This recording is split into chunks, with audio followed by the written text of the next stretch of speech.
Hello, I'm Josh. Welcome back to the Pikmin playthrough. I did the intro differently again. Let's just go with that anyways, as who really cares? I don't think we should say our names all the time anyways, because people probably know if they're watching our playthrough. Yeah, if there are already 4 parts in, yeah, we should only do it at part 1, really, but... Who? Well, we've gotten used to it at this point, but whatever. Anyways, this area is a lot more dark. Yeah, it kind of resembles the cave areas in Pikmin 2, except it's above ground, for some reason. I don't like the cave areas in Pikmin 2. They're... okay. At one point, are you going to try and at least get more yellow Pikmin? Because I notice you don't have as many as I normally try and do at this point. Yeah, you only need 30 yellow Pikmin to beat the entire game. Oh, really? Yellow Pikmin are the least useful. I think the most I ever get is 60. Because around the end I have a lot of time to multiply, so I just do it in case, even though I only end up killing like 5 Pikmin on the final boss. Oh, okay. So. No, you have blue. Anyways, the reason... Yeah. And that is the reason Jeff? why you want to... Blue. They have blue Pikmin. No. Right here, he actually looks kind of like the coolest color. I don't know why. The coolest colour. Probably because he's in water, but that's not what I mean. Maybe because it's blue, but it looks like the coolest Pikmin here. Yeah, Oh, that mouth is very... Yeah. I think the mouth brings out more personality in the Pikmin than ears and a nose. Well, yeah. I actually... Hold on. Wait. I didn't even notice that... I always thought all the Pikmin had noses. Now that I think about it, though, only the red Pikmin have noses. Yeah. The, red Pikmin have noses. Oh, no, I hate those enemies. Especially in Pikmin 2. Yeah, those are bread bugs. They will take away your stuff to their nest. Basically, to kill them, you basically have to, when they're dragging something, have a lot of Pikmin on it. They drag it back, and then he bonks his head on the onion. And he kills all his health except for his sliver. So you have to do it twice. Oh, that's kind of dumb. Yeah, it's a bit trolly, but... if you didn't know, the blue's ability is to be in water, and I didn't demonstrate this, but other Pikmin will drown in water, so... I think it's better if you don't demonstrate that, because it... I don't... Yeah. Because I don't like the sound they make. Yeah. I think actually some of my Pikmin do fall in water at some point in this playthrough, but it's only for a brief time. Okay. They're crying. Also, another ability. They fall in water, by the way, Jeff. Yeah. Okay, Pikmin, I'm gonna teach you how to swim. Splash, splash. Yeah, I don't know what it is, but blue Pikmin just when they're born, they're like, okay, we can swim. Wait a minute, hold on. If the Pikmin are technically vegetables, how do they get their water then? If they're, if they can't go in water, or well, I guess they could drink it, but I mean, what if they get it from the soil? Rain? They get. Well, it's like acid, no, they don't. like pouring acid on the red and yellow Pikmin. That's just torture to them, probably. Yeah. How many Pikmin do you need for that one thing? What? The thing that's near the blue onion right now. 25. Never mind. 25. Oh. Okay. Another thing I forgot to mention with the yellow Pikmin is that they can be thrown higher, and Pikmin actually have 2 abilities. The second ability for the blue Pikmin don't really come in handy that much, but if another Pikmin's drowning and you have blue Pikmin near them, they will throw them to the shore. So they're basically lifeguards. Although they don't work very well. Yeah. Also, they lose that ability in Pikmin 3 for whatever reason. It would have made Watch a little more interesting. Just have random Pikmin doing all the work. No, David Hasselhoff would just go blue Pikmin. Oh, he's Olimar. You just see him running into the water with all the Pikmin there. running in slow-mo with him. Whenever I think of Baywatch, I always think of that one Fairly Odd Parents episode. Did you guys ever watch Fairly Odd Parents? All the time? Oh, okay. No. I can remember No? a few episodes. Okay. I only really remember a few episodes myself, but the episode I'm thinking of is Timmy gets sad because he's not the strongest thing on the beach. So he's like, I wish to be the strongest thing on the beach. Then some real buff guys come out on the beach and gets all strong, and someone starts drowning, so he decides to go out and help them. And then a whale lands on the beach, so he grows to the size of a whale. And yeah, it's a pretty random episode actually. Yeah. And they I just never make a whole watched bunch of that. Baywatch references too. Ugh. I never got to watch that type of stuff when I was a kid because my parents thought YTV was the devil. Oh really? They even said Pokemon was evil, so I never actually got introduced to Pokemon until I was in my teen years. So. Oh yeah, you're fairly new to Pokemon. You said like, I think Black or Black 2 was your first Pokemon game. Yeah, that I actually owned, but the first one I played was 3rd gen on emulator, and then later the remake of 1st gen. Mm-hmm. So. Is the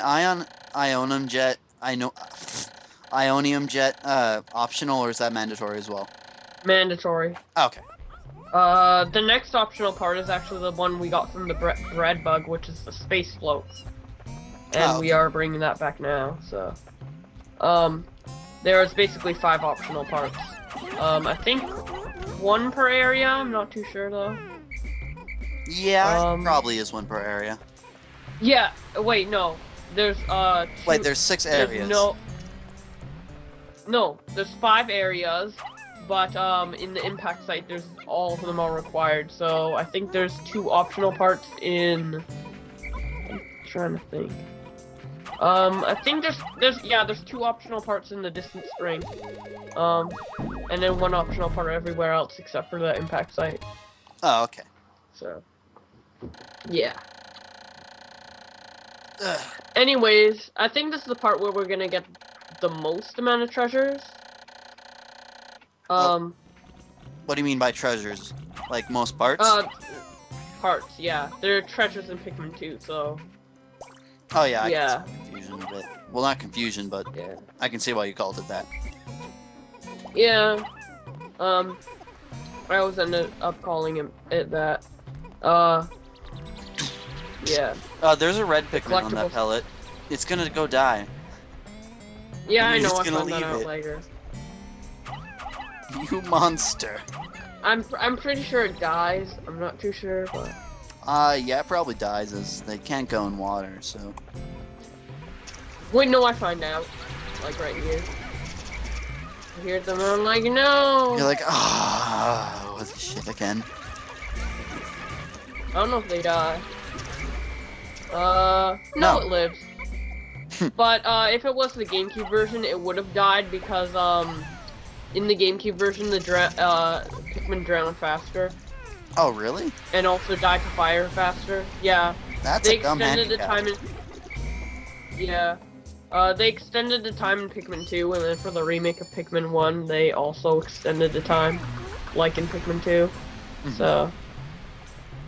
Did they yeah. extend it more in Pikmin, the remake of Pikmin New Play Control? Of Pikmin 2? Yeah.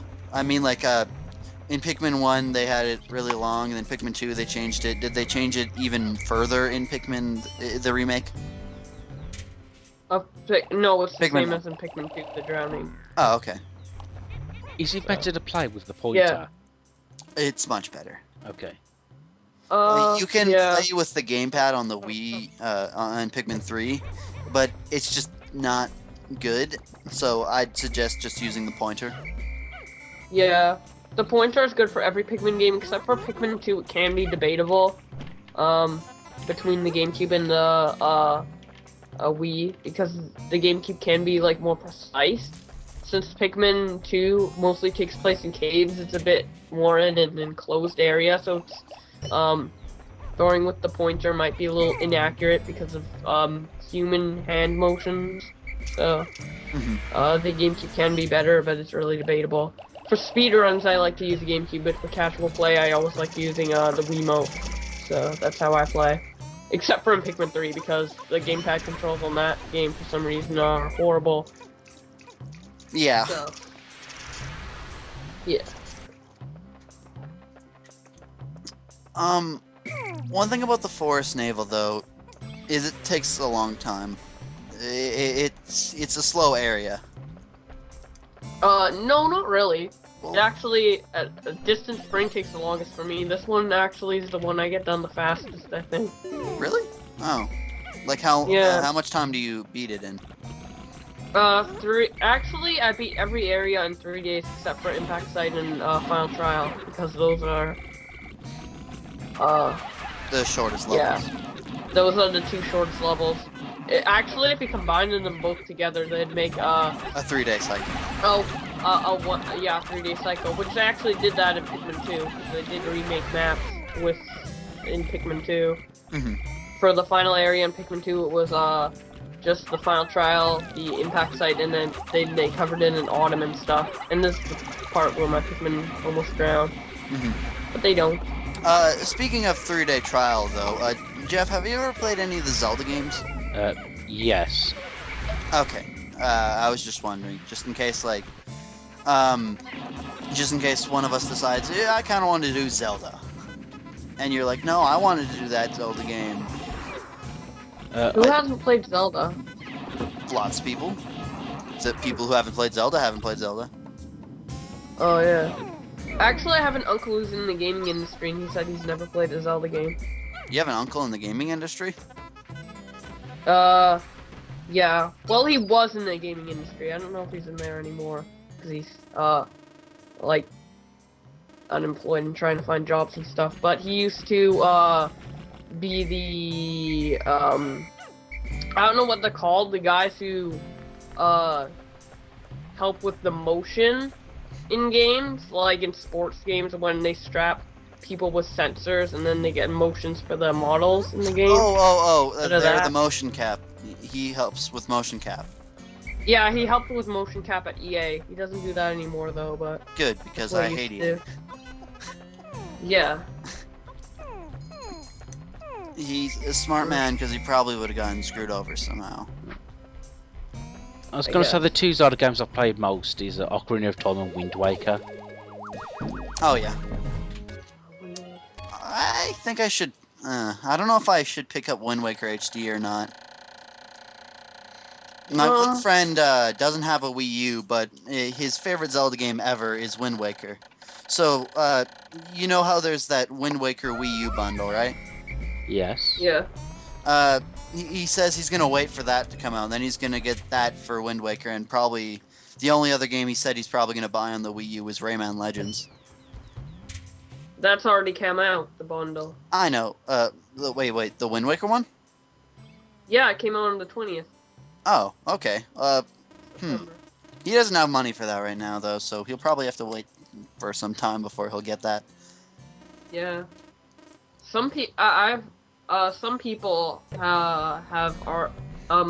who already own the Wii U have got the bundle just because of the gamepad. I know Kobe's done that. I was like, what? Well, Kobe does whatever. He spends a lot of games. Kobe has over 5 3DSs, multiple with capture cards, so... Why? Yeah. I don't know. He's rich? I don't know where he gets all his money from, really. YouTube? It's probably because he uploads so many videos, actually. Now that I think about it. Yeah. He gets a lot of views on his videos, and he uploads, like, videos really frequently. Like, 2 a day on average, so... Yeah. Probably gets a lot of YouTube money. But... Pikmin. Jeff, do you know who we're talking about here? Cobraman 60. It's not Cobraman 64, but it's Cobraman something. Oh, Cobraman 456. Yes, Koban Armani 456. I'm not a big fan of the guy, but yeah, he's fun to make fun of sometimes, though. I think I've been watching a Uh. few of his Sonic Lost World videos. Like his How sort does of he- like updates. Oh, okay. I was thinking, how did he get Sonic Lost World? He's that rich, Tyler. He's that rich. But no, he uploads trailers and gameplay footage from events and stuff. Oh, okay. Yeah, kind of like what I did with Pikmin 3. Yeah. You also set up a Wally Steam Box. thing, didn't you? Oh no, it's the Wally Wog.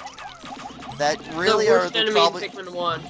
in Pikmin 3 they're probably the easiest. One of the easiest. Yeah, they got downgraded so much. Like, they were easier in Pikmin 2, and then they made them even easier in Pikmin 3. Mhm. But in this game, they're, like, so brutal. They just keep getting downgraded, though. It's probably There's probably didn't like better. it so much. Yeah, but who likes enemies in video games? I like some. If they're interesting Well- enemies, then I'll like them. Well, I mean, like, standard enemies. Of course, like, some villains and bosses, like, especially Hades from Kid Icarus Uprising. Oh, it's is just probably the state best. 80s is probably the greatest. Jeff, Yeah. have you been watching Chugga's Kid Icarus playthrough? Nope. Oh, okay. Well, Hades is one of the main villains of the game, and he's probably one of the funniest villains you'll ever hear from. Like, he's a smart villain too, and he just has fun being a villain. Kind of like James Woods, Yeah. Hades. Sure, actually, yeah. Which is funny because Hades isn't really a bad guy in Greek mythology. No, he's not really a bad guy, but he's meant as a bad guy in Kid Icarus because he's the god of the underworld, and he's the one making everything go bad. Yeah. And can I kill the Wollywog before time goes up? Yes. You did it. The Wollywog has been slain. Wollywog. Hurry up and grab those Pikmin, dude. Okay, you're I good. did. One thing, if you don't have those Pikmin in your arsenal, I guess, near the end of the day, they're just gonna die. Yeah, I said that in part 2. You did? Oh, okay. Oh, actually, a glitch that happened with Chugga Conroy in his playthrough. Just at the end of the day, he whistled all the Pikmin up, but because it was just as soon as the timer ended, all the Pikmin disappeared. So he walked up to the spaceship with no Pikmin behind him. So he thought he lost all his Pikmin. But he didn't. But It was like a freak out moment. Yeah, when it showed how many Pikmin he really had in the end, he apparently actually got all the Pikmin in time. Yeah, it was. Yeah. It was a weird glitch. Deep in the cave, I discovered the forest. I encountered blue Pikmin. These blue fellows have something resembling gills on their cheeks. Ah. We are not brain scratch. We're close enough. 20 parts remaining, so that means that we're a good 1/3 of the game already. Which is kind of funny Yeah. because it's 1/3 of the playthrough already. Yeah. I play through the entire game in the playthrough. It's funny, isn't it? What? No.